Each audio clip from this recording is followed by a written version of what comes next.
বাইরে ভাই মামু আজকে যা করলো, হাসতে হাসতে জীবন শেষ।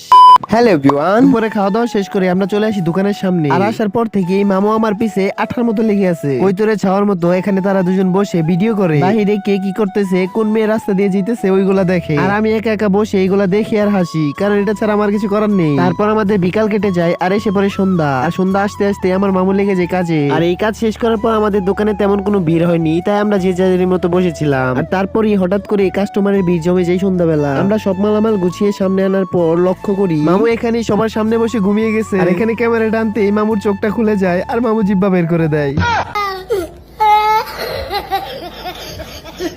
তারপর আমি ওখান থেকে সোজা চলে আসি ভাইদের বাসায় খাবার নেওয়ার জন্য। তো ভাবি খাবারটা রেডি করতে করতে আমি রুমের ভিতরে বসে অপেক্ষা করা শুরু করি। আর ভাইয়ের যে ছোট একটা মেয়ে আছে কিউটি, ওটার সাথে বসে বসে দুষ্টামি করি। আর তার সাথে দুষ্টামি করতে করতে ভাবি খাবার নিয়ে চলে আসে, আমিও দেরি না করে নিয়ে বের হয়ে পড়ি। বাইকটা স্টার্ট করে আমি দোকানের দিকে রওনা দিই। তো আমি দোকানে যাই, তোমরা সাবস্ক্রাইব